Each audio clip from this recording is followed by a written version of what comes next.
बोलताना मन खूप भरून आले आहे, कारण बाबा आता आपल्यात नाही ही गोष्ट अजूनही मनाला स्वीकारता येत नाही. आम्ही 15 जणांचं मोठं कुटुंब आहोत. या मोठ्या कुटुंबांचा खरा आधारस्तंभ म्हणजे आमचे बाबा होते.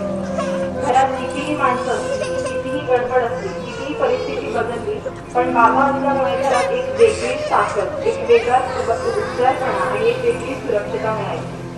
त्यांनी शून्यातून आयुष्य उभं केलं, खूप मेहनत घेतली, संघर्ष केला आणि स्वतःच्या कष्टाने संपूर्ण कुटुंबाला उभं केलं. त्यांनी विविध प्रकारचे व्यापार केले, अनेक अडचणींना सामोरं गेलं, पण कधीही हार मानली नाही. त्यांच्या कष्टामुळेच आज आमचं कुटुंब इतकं मजबूत आणि एकत्र आहे.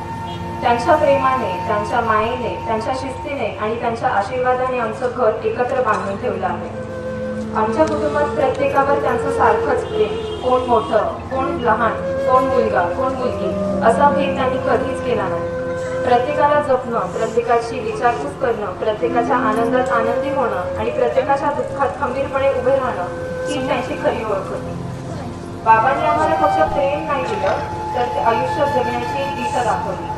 मोठ्यांचा आदर करायला शिकवलं, कुटुंब एकत्र ठेवायला शिकवलं, प्रामाणिकपणे आणि मेहनतीने जगायला शिकवलं आणि सर्वात महत्त्वाचं म्हणजे माणुसकी जपायला शिकवलं. माणसं कशी जोडावी हे बाबांकडून शिकायचं. व्यापाराच्या निमित्ताने त्यांच्या अनेक लोकांशी संबंध आला आणि त्यांची प्रत्येक नातं तितक्याच आपुलकीने जपलं. आज या ठिकाणी जमलेली ही गर्दीच आपल्याला सांगते की त्यांनी आयुष्यात किती मोठी माणुसकीची कमाई केली आहे. बाबांनी आमचे भरपूर लाड केले. आजही त्यांच्या लाडाची खूप आठवण येते. त्यांनी केलेले लाड, त्यांनी केलेली काळजी, त्यांचं प्रेमाने बोलणं हे सगळं आजही मनात जिवंत आहे. त्यांच्या या प्रेमळ मायेची उणीव आयुष्यभर जाणवत राहील.